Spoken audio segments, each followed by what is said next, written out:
بسم اللہ الرحمن الرحیم. میں جلیل خان کلاچی. آج کا ٹاپک ہے ہو is justice Qazi Faez Isa. Supreme court کے معزز جج جناب جسٹس قاضی فائز عیسیٰ اپنی ایک پہچان رکھتے ہیں. وطن عزیز پاکستان کے موجودہ chief justice justice Gulzar Ahmed کی ریٹائرمنٹ کے بعد معزز جج جناب justice Umar Ata Bandial chief justice of Pakistan کا حلف اٹھائیں گے. جسٹس عمر عطا بندیال کی ریٹائرمنٹ کے بعد معزز جج جناب justice Qazi Faez Isa chief justice of Pakistan کے عہدے پر براجمان ہوں گے. جسٹس قاضی فائز عیسیٰ بلوچستان کے سیاسی گھرانے سے تعلق رکھتے ہیں. جسٹس قاضی فائز عیسیٰ کے باو اجداد کا تعلق افغانستان کے صوبہ قندھار سے تھا. بعد میں بلوچستان کے علاقے پشین میں آ کر آباد ہوئے. جسٹس قاضی فائز عیسیٰ 26 اکتوبر 1959 کو کوئٹہ میں پیدا ہوئے. ابتدائی تعلیم حاصل کرنے کے بعد کراچی گرامر اسکول سے اے لیول کا امتحان پاس کیا. اس کے بعد اعلیٰ تعلیم حاصل کرنے کے لیے لندن چلے گئے.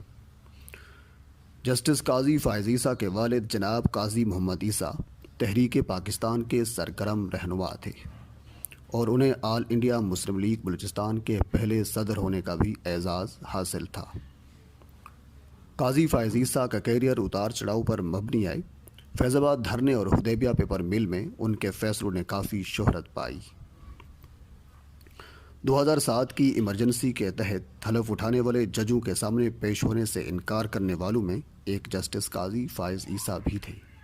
وہ براہ راست چیف جسٹس بلوچستان کے عہدے پر فائز ہوئے، جبکہ کچھ ریسرچر اس بات کی بھی تصدیق کرتے ہیں کہ قاضی فائز عیسیٰ بطور وکیل بلوچستان ہائی کورٹ کے علاوہ Sindh high court, supreme court اور شریعت کورٹ میں بھی پیش ہوتے رہے، جبکہ متعدد بار عدالت میں بطور معاون و مددگار بھی طلب کیے گئے. چیف جسٹس بلوچستان کے عہدے پر فائز ہونے سے پہلے وہ انگریزی اخبار میں تاریخ اور ماحولیات پر آرٹیکل بھی لکھتے تھے. اس کے علاوہ جسٹس قاضی فائز عیسیٰ عالمی بینک اور ایشیائی ترقیاتی بینک کے منصوبوں پر قانونی معاون بھی رہ چکے ہیں.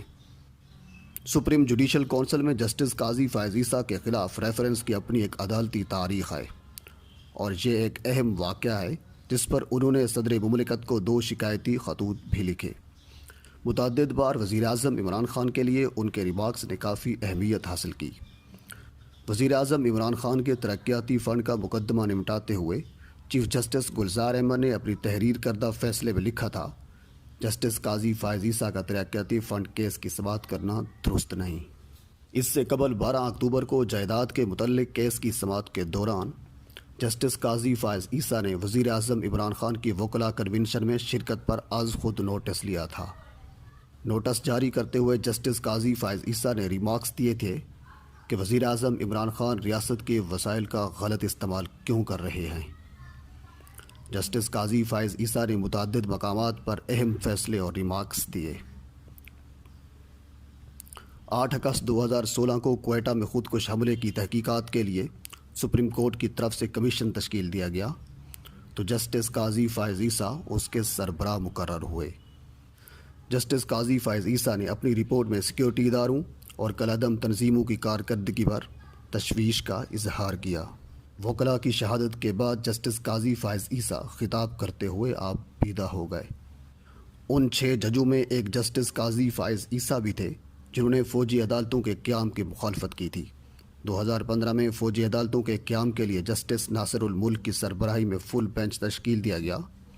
جسٹس قاضی فائز عیسیٰ اور باقی ججوں کا موقف یہ تھا کہ فوجی عدالتوں کا قیام عدلیہ کی آزادی اور قانون کی خلاف ورزی تصور کیا جائے گا.